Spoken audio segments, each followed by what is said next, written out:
Hey, it's Lon Welsh at Your Castle Real Estate, and we just finished the first quarter 2020 real estate trends. So I want to talk about an important market segment between 300,000 and 500,000.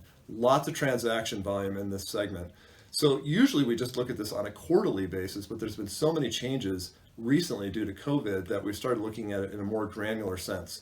So we took a look at the March and April results for this year on a week by week basis and compared them to the matching weeks from 2019. And some interesting things sort of popped up for this segment.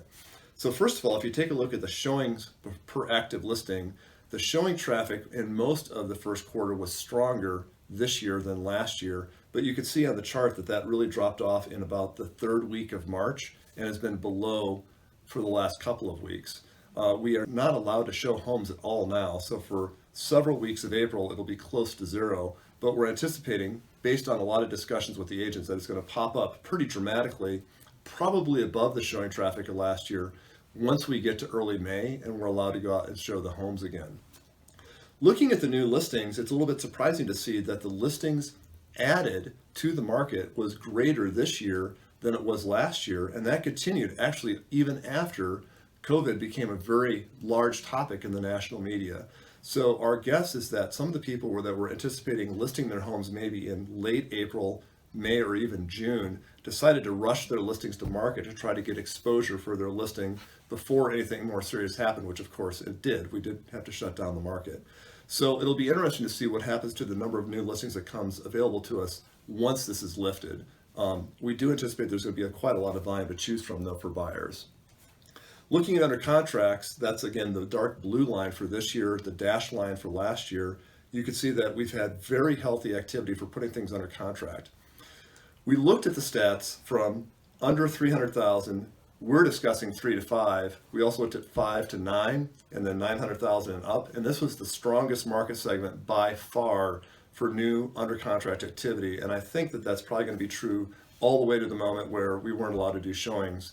But so our guess is that once the showings are switched back on, that's going to be right off back to the races again. So if you're a buyer in this segment, I would really use this time right now where you're probably locked up at home to look at a lot of homes online, build a list that you think that makes sense, and then have your buyer's agent reach out to the listing agent. Many times, the listing agent will make an appointment for you and the buyer's agent to get on a FaceTime shared video, and you could virtually walk through the house. Not on a pre-recorded video, but a live one where you can ask questions about, open up that cabinet again, and where's that closet at, and would this fit in here? And I think if you take the 20 or 30 homes that initially appeal to you, narrow it down to 15, really do an in-depth look and maybe do like a virtual walkthrough on 5, you're probably going to narrow it down to 2 or 3 that you're really eager about, and you can communicate that excitement to that listing agent with your buyer's agent. And when we're allowed to show, get out there the first day, go see the house, and put it under contract before somebody else gets it. Closing traffic, really strong so far. We're expecting that the closings for April will be down about 10 to 15% from what we had last month, or I'm sorry, from what we had this time last year. But given the strong number of under contracts, it probably won't be down a lot. May closing traffic is going to be down a lot more than that because we're not allowed to show homes now, but we're expecting a gigantic rebound in June. So you want to be on the front end of that train if you're hunting for a house this spring. And finally, you probably saw some headlines about how the number of withdrawn homes has skyrocketed.